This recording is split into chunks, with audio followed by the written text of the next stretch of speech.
سألت سؤال على الانستجرام وعلى الفيسبوك: ايه اكتر حاجة مش بتحبها في نفسك وتتمنى تتخلص منها، وايه اللي وجعك؟ وطبعا شفت تعليقات كتير، وقلت ان انا هرد على كل تعليق من حضراتكم سواء على الفيسبوك او الانستجرام في فيديو. من الحاجات اللي جات لي في التعليقات العصبية، وطبعا العصبية دي زي ما انتوا شايفين اترددت كتير من بعض الناس على الانستجرام والفيسبوك. ازاي تخلص من العصبية وان انت مش بتحبها في نفسك؟ طيب، علشان تتخلص من العصبية أول حاجة لازم تصلح علاقتك بالله سبحانه وتعالى.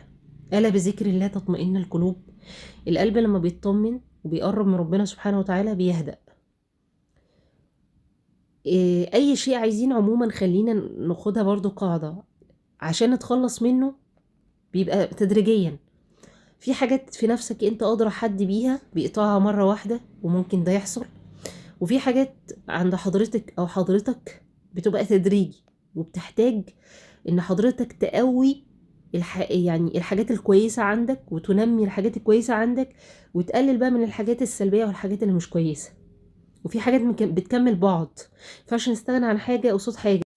فالعصبية علشان تتخلص منها ده هيحتاج الأمر تدريجي. أكدب عليك لو قلتلك إن الموضوع هيبقى مرة واحدة هيروح منك. كان راح مني أنا مرة واحدة.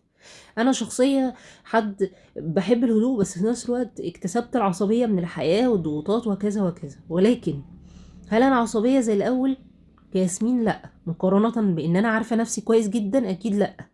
لكن وقت ما بتعصب ما بشوفش قدامي وبحاول نصبر وبحاول حاجات كتير اتعودت عليها، وحاجات كتير جدا فادتني لما عملتها خلتني ان انا ما اكونش عصبيه زي ما كنت. طيب، اول حاجه زي ما قلنا علاقتنا بربنا سبحانه وتعالى. مهم جدا تصلي وتقرأ قرآن ويبقى عندك ورد ويبقى عندك ذكر طول الوقت عشان تغذي روحك وروحانيتك ونفسك. ده هيفرق معاك. تاني حاجة تاني حاجة ان حضرتك تقرأ كتير. القراءة هتخليك في عالم تاني. القراءة بتهدي من الإنسان. ان القراءة بتحتاج ان انت تقعد مع نفسك في هدوء بال وفي عدم دوشة علشان تقدر ان حضرتك تقرأ لوحدك بتركيز. فبالتالي انت يعني بتهيئ الدنيا حواليك في غرفتك مثلا، او بتروح مكان مثلا هادي تقرأ فيه، فبالتالي انت بتهدى. فالقراءة من الحاجات المهمة جدا جدا، ان ينبغي ان حضرتك تقوي الحتة دي عندك. حتى لو انت مش بتحبها لازم تحبها وتحبيها، وهتحس باستمتاع وهتستفيد جدا كمان.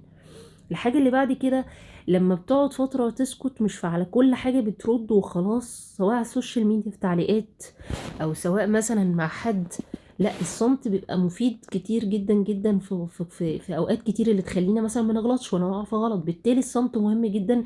ان احنا برضو بيفيدنا ان احنا ما نتعصبش، بيخلينا نعرف نفكر قبل ما نرد، مش على طول نروح ردين كده مباشرة. فالصمت والاستماع كويس جدا اللي حوالينا، وان احنا نقعد نسمع فيديوهات تطوير ذات، وان احنا نقعد نسمع حاجات في ديننا بالساعات، والجو ده كله بيعلمنا الصبر، وان احنا نصطبر، وان احنا يبقى في صمت شويتين 3 بدل ما بقي ده شغال 24 ساعة.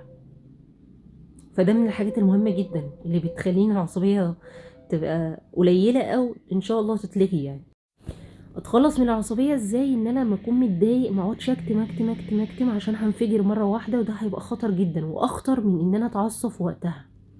يعني في ناس تقعد تكتم تكتم تكتم وفجاه طق دي ممكن تموتك. فمينفعش. لازم يبقى عندي حد موثوق فيه على قدر المستطاع ان انا اتكلم معاه او معاها. لازم ان انا افضفض واطلع اللي جوايا. طيب، لازم لو انا في موقف هتعصب على مدير مثلا، حاجه مهمه، او في الشغل، او هتعصب على حد بعزه جدا او كذا، يبقى ممكن اطلع غضبي ده مع حد تاني بحيث ان انا ما غلطش. لان اللي بيتعصب وبيغضب بيغلط كتير، وممكن يطلع منه كلام مش حلو خالص يوجع او ينهي العلاقه او يبوظ كل حاجه او يخسر بسبب حاجات كتير مهمه. فمينفعش.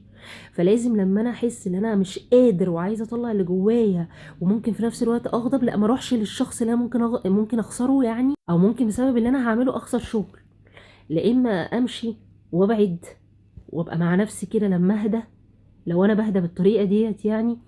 لا، اما اللي انا اتكلم مع حد من صحابي، اتكلم مع حد موثوق فيه، اتكلم مع حد بعيد عن ان انا ممكن اخسره، اطلع كل اللي جوايا، هو عارف ان انا او هي عارفه ان انا ايه، يعني عايزه اطلع بس اللي جوايا وعايزه حد يهديني او عايز حد يهديني.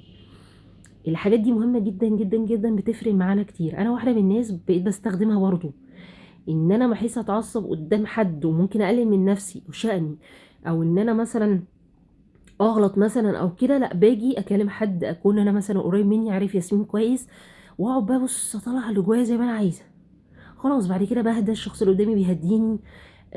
بحمد ربنا بجد بعديها ان انا ما اتعصبتش في الموقف اللي انا كنت فيه مع الاشخاص اللي انا كنت فيهم. هتفرق كتير جدا. من الحاجات لما بتحطها في نفسك جدا ومع كل موقف بيحصل تفتكرها، ان العصبية دي هتفيدني في ايه، هتخلي القولون عندي عصبي الا لو ما كانش فعلا عصبي، هتجيب لي امراض الا لو ما كانش فعلا جالي، هتخلي مثلا لا قدر الله يجيلي سكر من الامراض، يعني حاجه في المخ. المهم ان العصبيه دي هتبوظ حياتنا صحيا جدا جدا ونفسيا، فمش هيفيدنا بحاجه لما نتعصب. في اوقات بنحتاج ان احنا نبقى باردين، بتوصل ان انت تبقى بارد، اللي هو انا مش فارق معايا. وفي اوقات تانية بيبقى فارق طبعا، بس لازم مش فارق معايا دي تكون اكتر من اللي فارق معايا، علشان لو انت كل تكة هتبقى فارقة معاك وهتحرق دمك فيها، حرفيا انت اللي هتتعب ومحدش هيقدرك ولا حد هيفهم اللي انت فيه وهيحسبوك ان انت مأفور. اتخلص من العصبية كمان ان انا ابتدي ان انا يكون عندي هدف في حياتي، واطور من نفسي واطور من ذاتي، وافكر واركز ازاي انجح، واعرف ان في ناس حواليا مريضة كتير سواء قريب ولا غريب، ده الطبيعي وبقى العادي. وان انا اتمرن. التمرين في الجيم من الحاجات المهمة جدا، سواء انت بقى عايز تخس، عايز تعمل فورمة لجسمك، عايزة تخسي، عايزة ايا كان هدفك ايه. ولكن الجيم عموما من الحاجات اللي بتعلي عندنا هرمون السعادة، واللي بتخلينا نتخطى امور في حياتنا كتيرة مش كويسة، واللي بتخلي فيه ايجابية وطاقة وحيوية، واللي بجد بتخرج الاسترس والحاجة السلبية اللي جوانا. فالجيم بصفة عامة مهم قوي. الالعاب القتاليه والقوه من الحاجات المهمه جدا جدا، اللي مفيده قوي ان انت تطلع عصبيتك فيها. يعني لو عايز تطلع عصبيتك بدل ما تطلعها في زعيق وتعب نفسي والجو ده كله، لا طلعها في الالعاب القوه وفي الجيم، هتفرق كتير. ما ينفعش ابدا ان انت تكتم جواك. من الحاجات المهمه جدا والعاده السيئه ان انا لما اغضب او اتعصب اقعد اكل، ودي من الحاجات اللي أنا كنت بمر بيها برضه. يعني برضو بكلمك مش هباء، بكلمك برضو او بكلمك عن حاجه انا شخصيا مريت بيها، ان انا اقعد اكل اكل اكل فاتخن فاضرب، او ده ياثر على صحتي او ياثر على القولون عندي، لو عندي قولون عصبي اكترتنا عندنا القولون عصبي معدتنا راحه في ابو نكله. فده غلط تماما تماما. لازم ابطل العاده دي، ان انا مش لما اكون عصبيه واغضب اقعد اكل وابوظ كل حاجه انا بعملها وابوظ صحتي واطلع غلي زي ما بيقولوا في الاكل. ده مش صح تماما، ودي عاده سيئه لازم تدريجيا زي ما قلنا تحاول ان انت تبطلها. العصبيه والغضب يا جماعه كفيله جدا ان هي تدمر الانسان، كفيله ان هي تموتك. سواء انت نمت وانت زعلان، وبيقولك دايما ما تنامش وانت زعلان، مش وانت غضبان كمان ولا متعصب، لا، ما تنامش وانت زعلان وما تنامش وانت زعلانه. العصبيه كفيله ان هي تضيع حياتنا، تخسرنا اشخاص مهمين في حياتنا، تخسرنا شغل، تدمر نفسيتنا، تخلينا احنا نفسيا ممكن ننام ما نقومش، تدمر صحتنا زي ما قلت. ففي الاخر انت مش هتبقى استفدت اي حاجه. ولو كمان انت اتعصبت او غضبت بسبب حد ما يستاهلش، دي كارثه لا اكتر كمان. ووقت ما هتيجي تفوق وهتندم هتلاقي نفسك انت الخسران وخلاص بعد ايه. فالعصبيه دمار والغضب دمار. لذلك حضرة النبي صلى الله عليه وسلم وصى لما جه احد الاعرابي قال لا اوصني يا رسول الله، قال له 3 مرات لا تغضب لا تغضب لا تغضب. لان الغضب ممكن يخليك ان انت تطلع منك كلام مش كويس مش صح، يغضب الله، او مثلا كلام يخسرك اللي قدامك او يخسرك شغلك زي ما قلنا. عشان كده الغضب والعصبية من اكتر الحاجات الوحشة قوي. دايما نتذكر ان انت تستحق الحب، وتستحق ان انت تعيش في هدوء وامان، وتستحقي ان انت تكوني كويسة، وتستحقي ان انت تكوني هادية. دايما حط في دماغك محدش يستاهل ابدا ان انا اتعصب بسببه او عشانه. واللي بيحبني مش هيوصلني ان انا اتعصب او اغضب. دايما حاول تتعامل مع عصبيتك بشكل مختلف. وعلى فكرة قبل ما انسى، من الحاجات المهمة جدا واللي بتأثر جدا واللي انا جربتها بصراحة وكان بتهدي من نفسي قوي، اليوجا.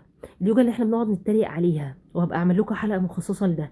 بس بجد اليوجا يا جماعه من الحاجات المفيده جدا، واللي بتؤثر جدا في النفس، واللي بتخلي إن الشخص عنده سلام داخلي، فبيتصالح مع ذاته، وبيبدا ان هو يبقى هادي، ويبقى عنده كده سلام داخلي. فحاولوا ان انتوا تسمعوا كتير يوجا وتمارسوا اليوجا، ولو في البيت بعض التمارين، او تروحوا تمارسوها في الاماكن اللي بيتم ممارستها فيها، هتستفيدوا منها جدا. ده مختصر ان انا اقدر ارد عليك في امر العصبية ازاي تتخلص منه. والاهم ربنا، ثم حضرة النبي بالصلاة على حضرة النور صلى الله عليه وسلم، لانها بتهدئ القلب.